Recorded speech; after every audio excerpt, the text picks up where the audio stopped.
Faz para a professora dar aula com criança no mesmo ambiente escolar, na mesma sala de aula, com criança fazendo barulho, gritando, que o autista tem dificuldade. Como é que faz? Como é que a gente resolve essa situação?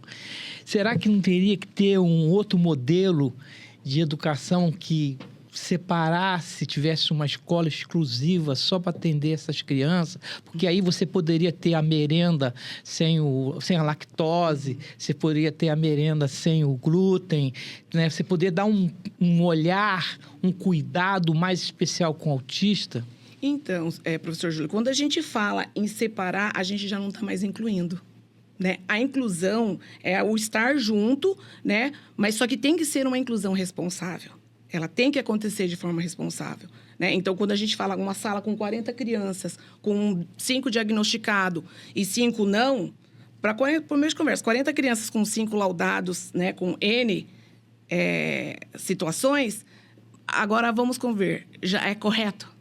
Logicamente falando. Não é correto. Não é correto, né? E essa que é a minha dificuldade. Então, eu entendo que essa inclusão, ela não é uma inclusão, é uma exclusão, porque você coloca uma criança autista, eu sei, da dificuldade que tem o barulho, de tocar nela, ela não gosta de ser tocada, quer dizer, você conhece mais do que eu. E aí, como é que você faz?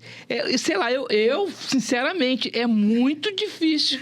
É desafiador. E aí eu penso, se eu fosse um pai, que eu como pai, tivesse uma criança autista, eu ia pensar 10 vezes. Exatamente. A maneira como a escola, como o Estado cuida dos nossos filhos. E eu acho que está na hora da gente trazer toda a comunidade científica, comunidade escolar e discutir como fazer com essa educação. Mudou, as coisas mudaram. É aquilo que você está falando. Você pega um telefone, você fala lá para os Estados Unidos. Te observo, te vendo. É videoconferência. Exatamente. Quer dizer, mudou tudo. Então, e aí, como é que você faz? Como que a gente está tratando as nossas crianças com relação a isso? Eu acho que o autismo sofre muito. Sofre. E assim, a gente tem que pensar no seguinte, eu vou te dizer pelo que nós acompanhamos e vemos. Na rede pública ainda, essas crianças têm um suporte em sala de aula. Eles têm um profissional que acompanha. No privado, não. A gente tem muita criança que tem condições. Nós já ouvimos, né, pessoas falar para nós, na nossa família nunca ninguém passou pela escola pública. Mas hoje eu tenho que tirar o meu filho do privado porque não está sendo atendido. Aí eles vêm para o município, no município ele é atendido. Agora eu te pergunto, seu Júlio, tá certo isso? Né? Então quer dizer que só o público tem que atender, o privado, a família tem condições, tem poder aquisitivo. Mas é convidado gentilmente, né? De uma forma muito carinhosa. A gente sabe disso. A ir para a rede. Exatamente. E aí satura a rede, porque a rede está, né? Isso. Porque você tem que ter uma outra filosofia. E se tem a vaga, tem que ser aceito, porque é um direito da criança com sem laudo. E quando a gente fala de sala de aula, seu Júlio, é o seguinte, o professor, né? Foi-se o tempo que dizia, eu não compreendo, eu não posso. Né? O município proporciona formações constantemente de autismo. Né? Fora que os professores, nós temos plano de carreira. Né? Praticamente 90% dos professores, salvo que não estão no processo estudando ainda, eles têm, né, a valorização por ter a tua especialização e boa parte são especialistas na área. Né? Mas você sempre vai ouvir o discurso, mas eu não sei o que fazer, eu não entendo. Mas é uma situação que é a nossa realidade. O autismo, ele não está agora. Professor Júlio, o autismo sempre esteve aí. Esteve. Só que hoje a gente tem um olhar diferente para a criança. Né? Hoje a gente vê uma criança com um funcionamento diferente e já acende luzes amarelas. Mas só que essa criança, ela tem um adulto. Né? E provavelmente, porque a gente está falando de autismo, a gente fala de hereditariedade ou genética. Genética. Ou seja, não é do... Surgiu. Não, ele está na família. Está na família. Né? E você falou uma coisa interessante. A nossa Justina, secretária de Educação, ela esteve aqui. E ela falou, né, ela deu spoiler. Foz do Iguaçu atingiu uma nota muito boa no IDEB. Quer dizer, ela só não pôde revelar qual foi. Isso. Que nós estamos esperando. Eu falei, ela falou que ela vai voltar aqui para falar sobre isso.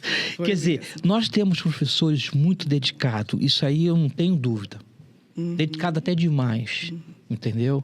Mas eu acho que nós temos que repensar a educação um outro modelo, eu não sei. Isso é uma coisa que... E assim, em todas as esferas, não só pública como privada. A privada principalmente.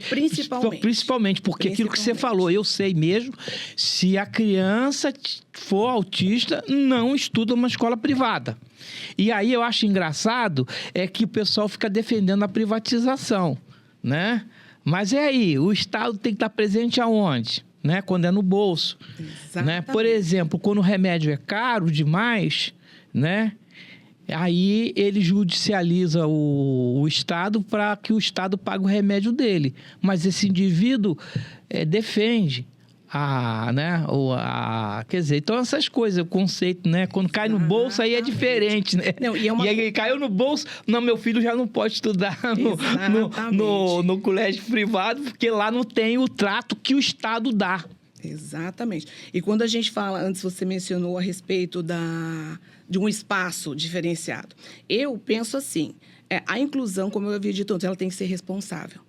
Né? E tem que ser uma coisa de mão dupla. Quando a gente fala de uma criança laudada, é um tripé. É família, saúde e educação. Às vezes, fica só para educação algumas coisas.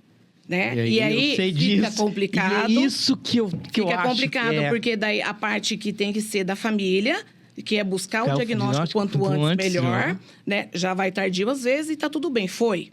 E a parte também da saúde em si. A gente está falando de saúde, né? Uma saúde que tem que ser... Ela tem que acontecer de verdade. Esse tripé. Por que lá fora, né? Em países de primeiro mundo, vamos dizer dos Estados Unidos, por exemplo, a criança é 0 analfabetismo pro autismo. Mas a criança ela não vai com 6 anos para o primeiro ano. Ela vai quando ela está pronta para o primeiro ano. Por isso que é 0. Se uma criança está pronta, não tem como dar errado o processo de alfabetização. Ah, entendi. Aqui a gente faz diferente. Faz diferente. A gente coloca todo mundo. E sem antes ter um preparo. Exatamente. Então, deveria ter antes um setor que preparasse essa criança para quando ela tivesse condições de ser alfabetizada, ser inserida na rede. Mas aí entraria bastante políticas públicas. Né? Políticas públicas e bastante preciso, porque quando a gente fala de crianças no nosso país, tem idade para estar na escola. Ela tem uma idade. E se a gente pensar dessa maneira, sem rever a parte de políticas públicas. De Constituição, construção, né? O termo correto, da lei que ampare isso, a gente vai estar fazendo errado. E vai estar partindo para uma segregação. Né? E o que não é para acontecer. Não é para acontecer. A ideia não é essa. Por isso que eu sempre friso. A inclusão, ela tem que ser responsável. Né? Tem que estar junto, mas a criança tem que estar bem. Ela precisa estar bem. Né? Que se isso não acontecer, o processo, ele... Às vezes, ele não fica contente. Ele não fica contente. Entende? E uma coisa que a gente sempre fala e explica para a família, às vezes, que... porque eu não estou gostando do jeito que está falando, mas está fazendo a sua parte. Para o professor é 1 ano a criança que está na turma dela. Para a família é a vida toda. Vida toda. Né? 5 anos é na parte do Fundamental 1, né? Que é o município. Fundamental 2 é do 6º ao 9º ano. Mas e a vida? E a vida? É o seu filho. Seu filho. Não é verdade? Esse não tem. São as nossas crianças, né? As nossas crianças. São e são os adultos que vão estar andando na rua quando nós estivermos velhinhos. Produção, passa aí a reportagem da CNN. Isso é uma reportagem muito interessante